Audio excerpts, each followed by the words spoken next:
All right, this is Curtis coming at you from Ace Per Head Studios once again, and we're going to dig deep into the NFL 2021 season. This time, we're going to take a look at the two quarterbacks from the Washington football team versus the Patriots. We'll do a film study on Fitzmagic and Heinicke. And early, short of it, tape was good. So I want to rough out a few things first. I think you fans got to see a little tape of your own that Fitzpatrick might be not so much Fitz-tragic. And the truth is, image, especially in this modern age of media, doesn't always represent reality. I had a similar feeling, wasn't really high on Fitzpatrick until he joined my Fins.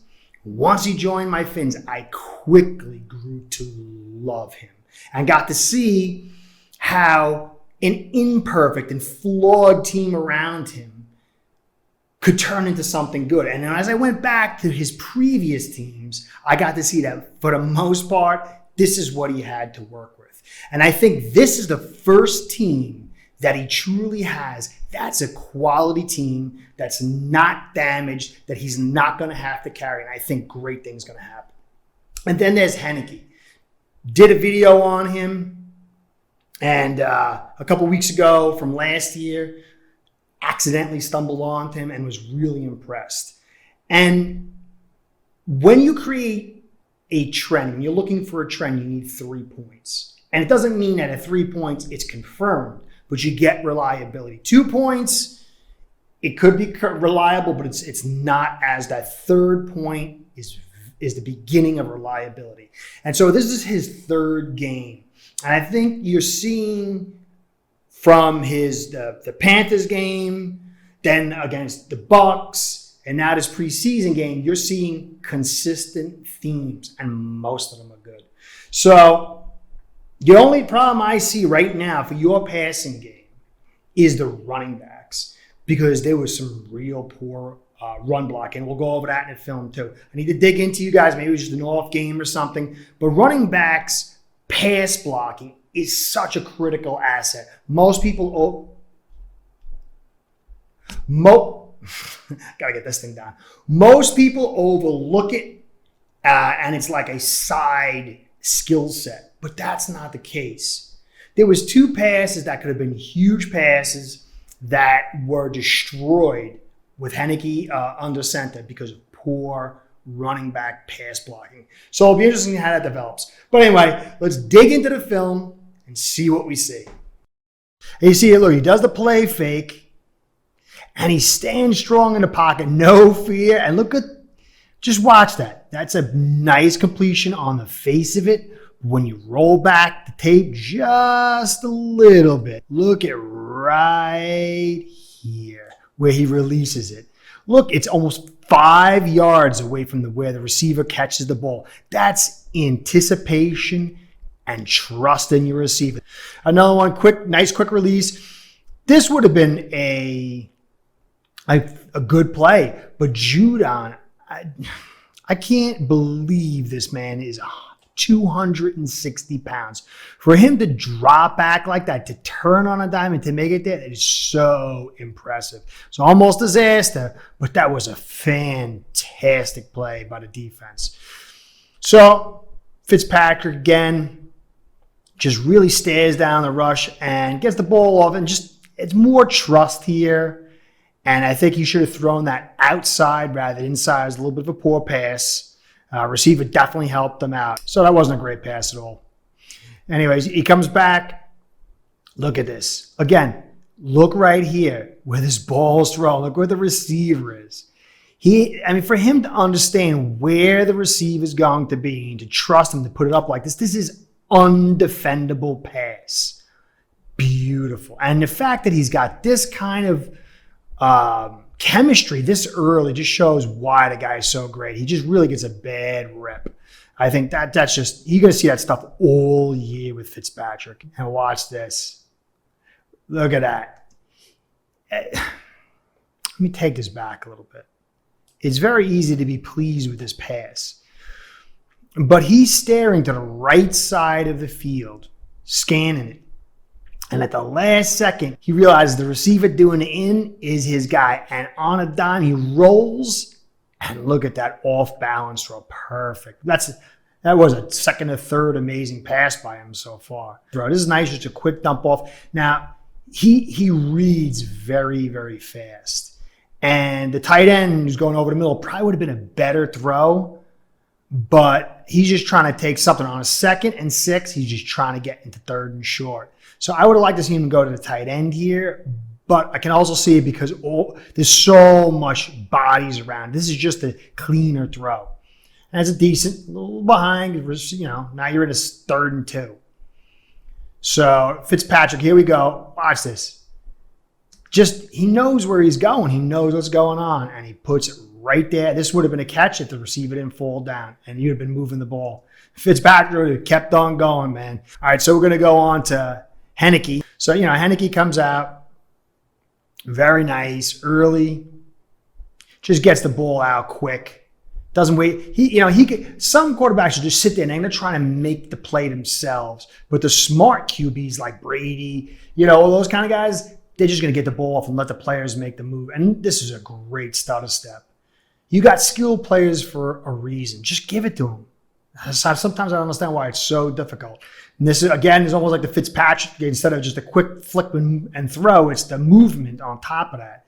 And we went over in the last video, this kid's an athlete. He's not like a little athlete. He's a pretty good athlete. I think he was 4.65, 40, and 30, like mid to high 30s vertical. This kid's a genuine athlete. See right here, he saw the pressure and he knew the clock was running. So he's not trying to he's just trying to get rid of this thing. Maybe if he had time, he probably could have done a better job because I've seen him throw deep better than this. But this was just like trying to get it out before he gets sacked. And again, we're going to go back to his athleticism, critical 3rd and 1, and he just play action fake with the boot with that 4.6, 5-ish, 40. A big conversion. And defenders are going to see this on tape, and it's going to change the way they handle him. Now, again, this is the sack. But look at this running back. He's just playing skip, Malou with that was terrible. I don't know. The running backs who make it to the NFL, so many of them just can't pass block. And that was terrible. You saw the guy getting beat, and you're worried about going into the pass play. That was really bad. So again, the pressure, he's fearless. And what we saw in the last video is his ability to dump it over the first line, usually like the linebackers or safeties that are playing, and to get into that 2nd mid zone. And this is just a great ball.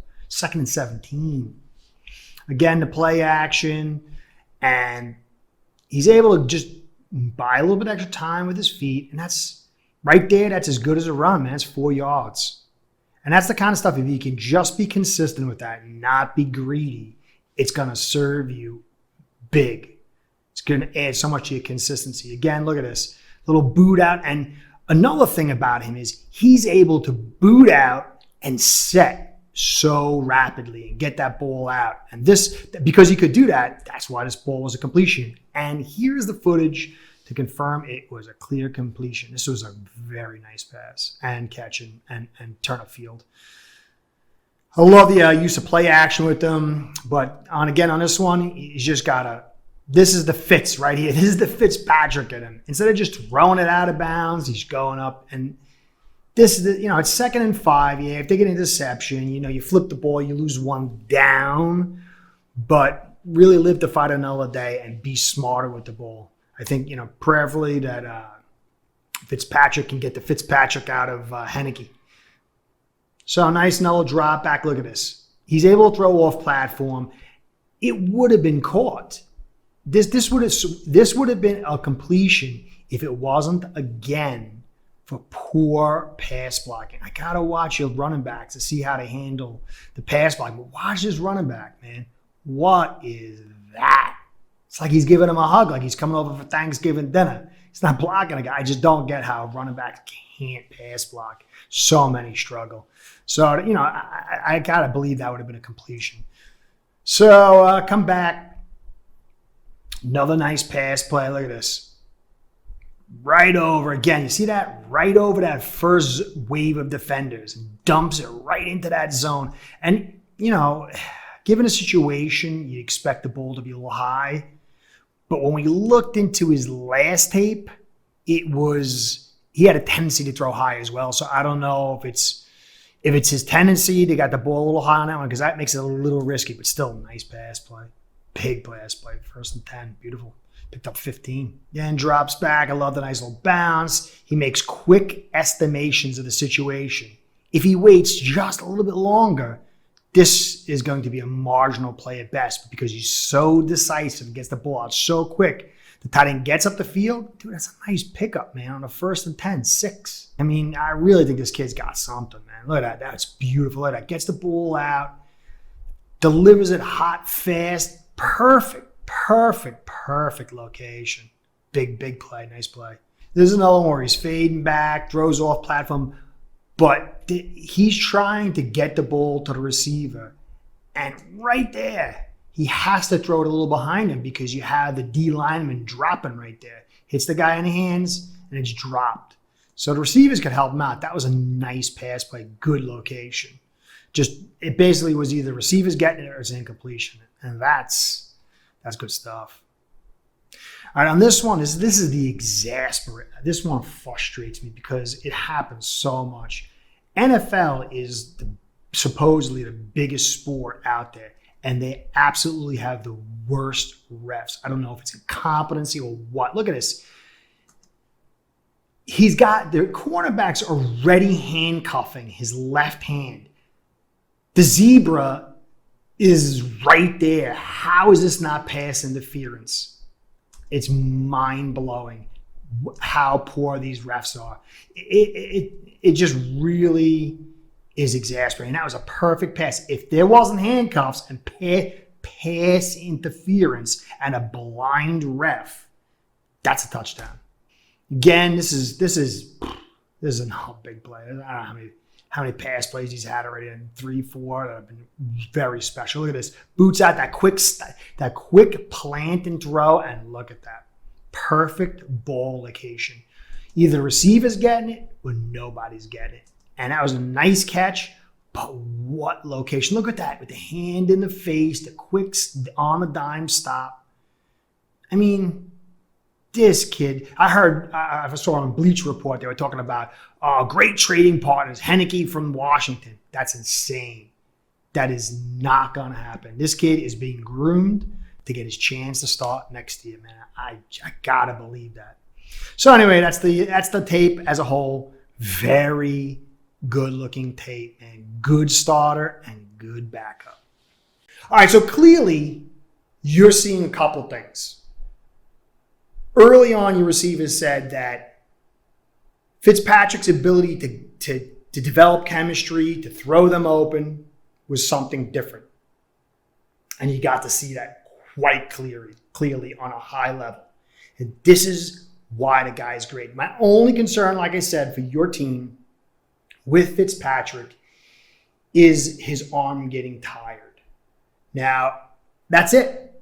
I really don't see any other issues with you guys. To me, he's the best quarterback in your division right now. I would say Dak is better, but there's just such a cloud of injuries that for right now, you have to put Fitzpatrick at the top. And then as a backup, Heinicke showed so much, man. To me, he's got a 2-year contract. He's quite parallel to Fitzpatrick in a lot of good ways and a little bit of the bad. And to me, it's very clear that he's being set up to take over next year, or at least get the shot. Not saying he's all world, not saying he's going to take you to, whatever, but you could see talent there. And he is not just your average quarterback. There's too many data points, as I said earlier, from 3 games that his skill set is it has some magic, without a pun intended. So with Dak injured, Jones had a little bit of turbulence, not really certain. And then Hurts looked really bad last year, which is okay. And this year, it's just a more uncertainty. You You guys are absolutely, as I said months ago in one of my videos, you guys are in pole position. I think you're in fantastic place as far as the quarterback group, among many other things. You have what appears to be, at least even at its best, Fitz is just slightly, maybe, if you want to say, lower than a healthy Dak. But an injured Dak, he's clearly equal or better. And then you have quality depth behind him. So this is Curtis saying, please like, comment, and subscribe. I personally love the comments. I love to hear from your team. I'm not here to be a guru. I'm here to try to facilitate information for a fan base. And the more comments you give me, the more pointers you direct me towards as far as what you want to see and what I got wrong or what's a good way to see things, the better information, entertainment I can give you. So comments mean the world to me. I've learned so much from comments about their teams because I'm not a fan of this team. I am now a bandwagon fan because of Fitzpatrick. But if you're not a fan and you're not a beat writer, there's so much that you don't see. So your comments really help. And then I'm hearing from the guys that Google Analytics likes the subscribe and the like button. So please help us out with that. And lastly, I just want to give a shout out to Ace Per Head. They want to let you know that right now is the perfect time to get on in the action with their world-class software. They're an amazing sponsor and probably one of the best companies in the world as far as what they're doing. So reach out to them if that's your thing. They're just fantastic. So this is Curtis. Thanks for staying and watching. Catch you next time. Be well.